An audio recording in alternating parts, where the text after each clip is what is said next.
Hello everyone, this is Anjali और स्वागत है आपका मेरे चैनल लर्न विद अंजलि में। So in this particular video we are going to discuss about the concept of La Nina. इससे previous video में हमने पढ़ा था concept of El Nino. ये दोनों ही कॉन्सेप्ट बहुत इंपॉर्टेंट है, तो इसको हम पढ़ते हैं मल्टीपल चॉइस क्वेश्चंस के साथ। हमारा पहला क्वेश्चन है, ला नीना जो है उसका मतलब क्या होता है, व्हाट इट रेफर्स टू। सो जैसे कि ई आई नीनो में हमने पढ़ा था कि जो ओशन है वो वार्म हो जाता है, वार्मर टेम्परेचर शो करता है। बट ला नीना की अगर हम बात करें तो यहाँ पे क्या होता है, अनयूजुअल कूलिंग होती है central and eastern Pacific Ocean की। सो पैसिफिक ओशन में क्या होता है, कूलिंग कंडीशन क्रिएट हो जाती है। Unusual cooling of Pacific Ocean is considered as La Nina. And अगर हम इसको देखें तो ए आई नीनो में वार्मर टेम्परेचर्स आ रहा था पैसिफिक ओशन में, जबकि ला नीना में क्या होता है, कूलिंग होती है। सो हम कह सकते हैं कि अगर कॉन्सेप्ट जो है ए आई नीनो का अपोजिट क्या है, La Nina. So it is the opposite of El Nino, या it is the opposite, La Nina is opposite of El Nino, या El Nino is opposite of La Nina, vice versa. So it is marked by cooler and normal sea surface temperatures in the equatorial Pacific. So ocean का नाम याद रखेंगे, Pacific ocean में phenomena देखने को मिलता है।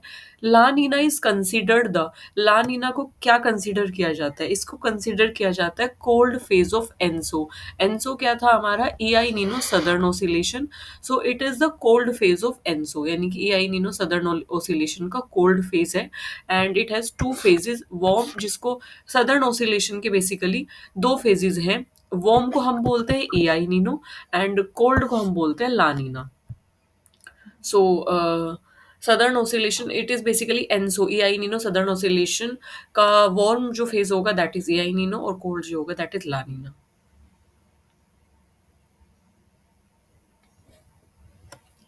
ला नीना के दौरान ट्रेड विंड्स जो है पैसिफिक ओशन की, they become what, they become stronger than normal. So जब ठंडा होता है ओशन, सो स्ट्रोंगर विंड जो है पैसिफिक ओशन की क्या हो जाती है, थोड़ा स्ट्रोंगर हो जाती है जितना वो नॉर्मल कंडीशन में फ्लो करती है उससे। So stronger trade wind push warmer water westward, enhancing upwelling of cold water water in the eastern Pacific. होता है क्या है कि जब ट्रेड विंड जो है स्ट्रोंगर हो जाती हैं, तो जो ऊपर टेम्परेचर होता है वो वार्म होगा क्योंकि वो सन के कांटेक्ट में है। तो जो वार्मर वाटर होता है उसको वो वेस्टवर्ड पुश करती है। एंड क्या होता है कि नीचे का जो कोल्ड वाटर होता है उसका अपवेलिंग होता है, वो ऊपर आ जाता है और कोल्डर टेम्परेचर शो करता है।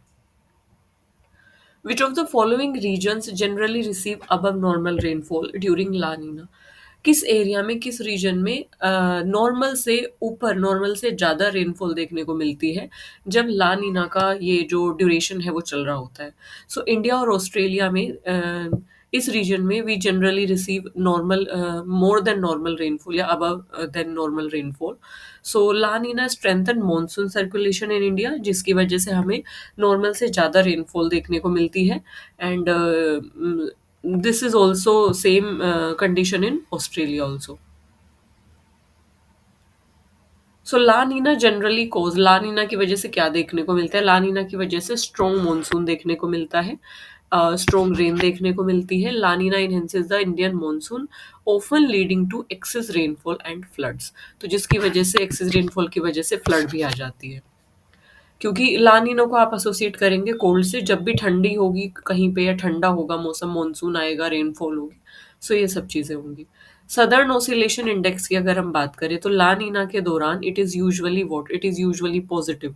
सो the positive S O I यानी कि southern oscillation index indicates higher pressure in the eastern Pacific and lower pressure in the western Pacific Ocean. So La Nina years in Pacific Ocean are often associated with,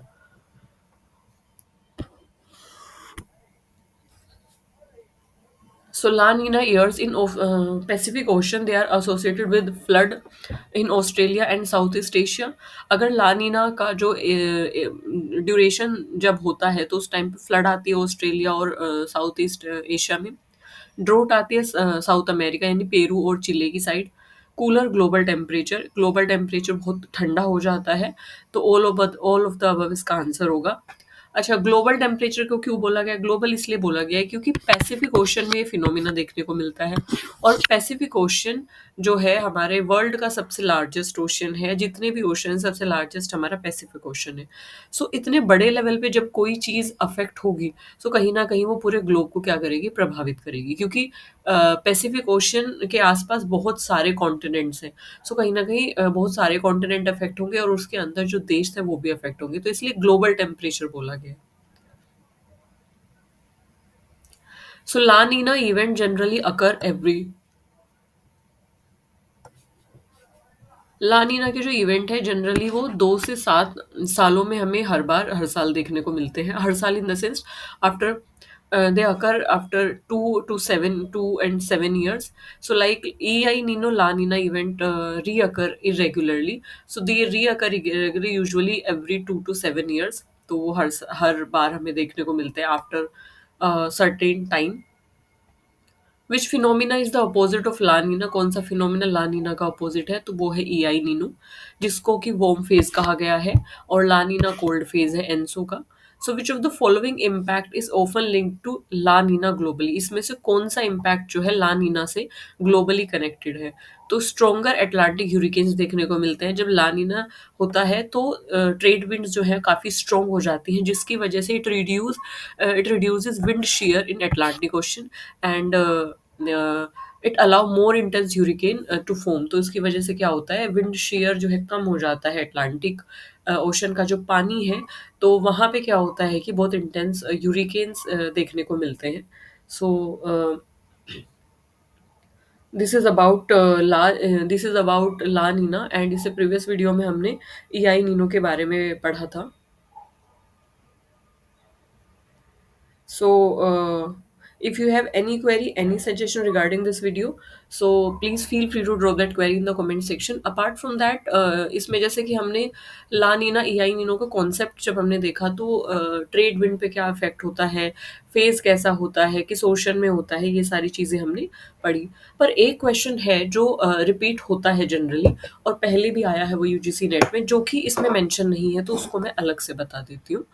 so question ये है कि इसमें generally पूछ लिया जाता है कि EI Nino और ला नीना जो है वो दो अपोजिट क्लाइमेटिक पैटर्न्स हैं, जो कि पैसिफिक ओशन में हमें देखने को मिलते हैं। ठीक है। सो इसमें इसका मीनिंग पूछ लिया जाता है कि what is the meaning of EI Nino. Warm phase है, ये तो हमें पता है, बट ये आया कहाँ से है, वो क्वेश्चन आया था एक बार।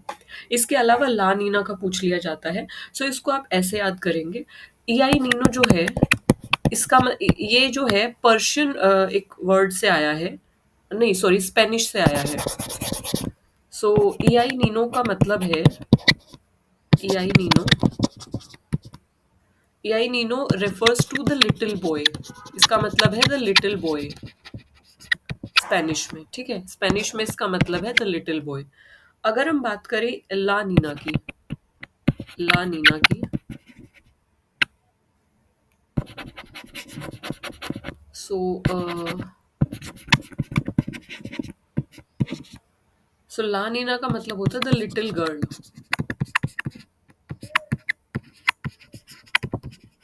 The little girl. तो अगर आपके पास क्वेश्चन आता है मीनिंग से रिलेटेड और आपको नीचे ऑप्शंस दिए गए हैं, तो आप उसी के अकॉर्डिंग आंसर टिक करेंगे। ला नीना का मतलब होता है द लिटिल गर्ल स्पेनिश में, और ई आई नीनो का मतलब होता है द लिटिल बॉय। सो बस यही है, इसमें मेन यही है कि ई आई नीनो में क्या होता है, टू मच हीटिंग होती है पैसिफिक ओशन की। सो ये मैस कर देता है, एक तरीके से प्रभावित करता है ग्लोबल वेदर को। सेम जो है लानीना में भी होता है। लानीना में क्या होता है, एक्स्ट्रा कूलिंग हो जाती है पैसिफिक ओशन की, और जिसकी वजह से ग्लोबल टेम्परेचर अफेक्ट होता है। तो बेसिकली ई आई नीनो का अपोजिट है लानीना, एंड क्योंकि ये अपोजिट इफेक्ट को लेके आ रहा है।